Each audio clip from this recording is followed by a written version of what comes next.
And welcome back to the Ruby Tuesday. My name's Ruben and this is my review for Cyberpunk Edgerunners. It's a Netflix new original anime series based off the very popular, mixed reviewed Cyberpunk 2077. It's based in the same world but not at the same time. So let me know in the comments below, what did you think? Did it meet your expectations? I went into this with mixed feelings because of my experience with the game. I know some loved it, but I had to stop playing the game because it was just broken. I couldn't actually get past certain points. So putting that aside, as the anime, was it good? Let's discuss. A street kid trying to survive a technology and body modification obsessed city of the future. Having everything to lose, he chooses to stay alive by becoming an edgerunner, a mercenary outlaw, also known as a cyberpunk. So like I said, I wasn't quite sure what to expect with this. I'd seen the trailers and I thought it looked edgy, it looked fun, it looked like they were gonna adult it, and I have to say, first and foremost, there is quite a bit of sex, there's quite a bit of violence, it has its adult rating for a reason, so go into that. If you're watching this with young ones, you're probably gonna maybe want to check it out first before you agree with yourself, whatever your parenting rules or morals are, maybe check it out for yourself. That is kind of like Ruben's top tip warning as a parent who watches anime with the kids. That is what you should do first with this one. I had a blast with this series. The episodes are about 25 minutes apiece. Take out the intro and outro and you get about 20 minutes an episode for 10 episodes. It's a contained story and a contained arc. It's a one-time wonder, and so I thought that was really good. We don't have to wait for another 2 to 3 years, or wait for 2 years for Netflix to cancel it, or a week for Netflix to cancel it. We get a contained story so we can just kind of sink our teeth into the characters. And we follow this young kid, David, who you kind of immediately root for. The thing I really loved about this anime is how realized the world was. And talking about the game again, that was one of my biggest disappointments of the game, was that it didn't feel like the world was alive. I went into shops with people, they weren't there, I couldn't sit down on chairs in the places I want to go. It didn't feel like a living world. Here, they have a whole lore that they've established themselves very quickly without kind of going into spoilers, but they establish moments in a city that you'd expect to be alive. So everything that we have now in the future with technology, where technology is already the thing that's kind of driving our force now, that is, you know, Cyberpunk is the world of technology, from hacking to upgrades. It is the thing that drives us. And we've seen similar stories like this, the various Ghost in the Shell movies or standalone Complex, Akira. It definitely draws from those, and even some of the storyline of the main arc feels like a storyline I've seen in the standalone Complex, or at least bits of it. It's not stealing from it, I feel like it's inspired by, if that makes sense. You've been taken advantage of by someone. But our character David, he's very likable. He goes on this journey of wanting to be more than he is, wanting not his mother to work herself to death. And he makes a couple of wrong decisions, and he ends up on this kind of cyberpunk detail, the Edgerunners.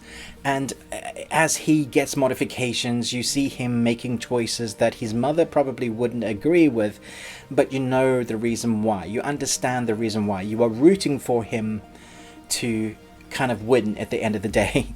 And then there is, of course, a love interest storyline, which I think quite worked as well to carry the weight of some of the characters. I think the only drawback I had, really, there were some characters that I really liked that we didn't get a kind of fleshed out story for. I wanted to know a lot more about. But at the same time, there are consequences for our characters in this series. It's not like, hey, this is going to be a happy ending for everyone. There are consequences, real world events, things that happen. If a character dies or loses a leg or arm or a limb or a loved one, it's going to stay that way. There's not going to be a writing mechanic that, hey, this is a magic card now, a get out of jail free card to save your character. No, things that happen stick. If you've ever seen Tokyo Ghoul, reminded me a little bit of that, Akame ga Kill.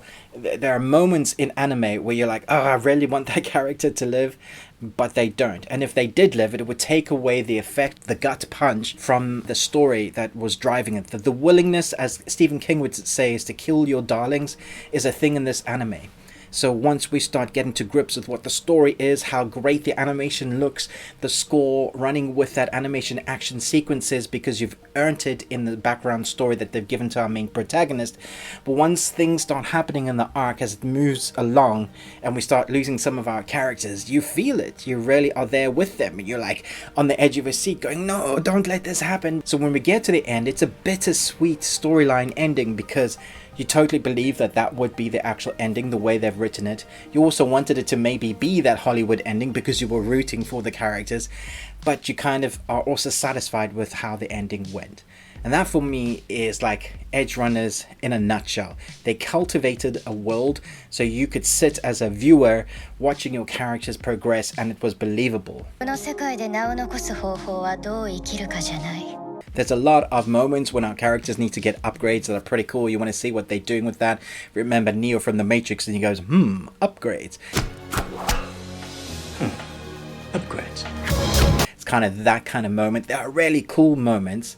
But the outstanding thing in this, in the mix of the animation style, is the story. I really enjoyed the story. I saw it coming, but at the same time, there were also moments that flagged up that were, oh wow, I didn't see those kind of tiers or those avenues coming, which is great. When you've seen so many animes and movies and TV series, you do the review thing part-time for a living, and you make money off it, well, you try to, and then there's something that is kind of fresh and new in the genre, in the way that it doesn't stand out to you going, oh, I guess where this is going, plot for plot point, and that's really cool. I really appreciated that.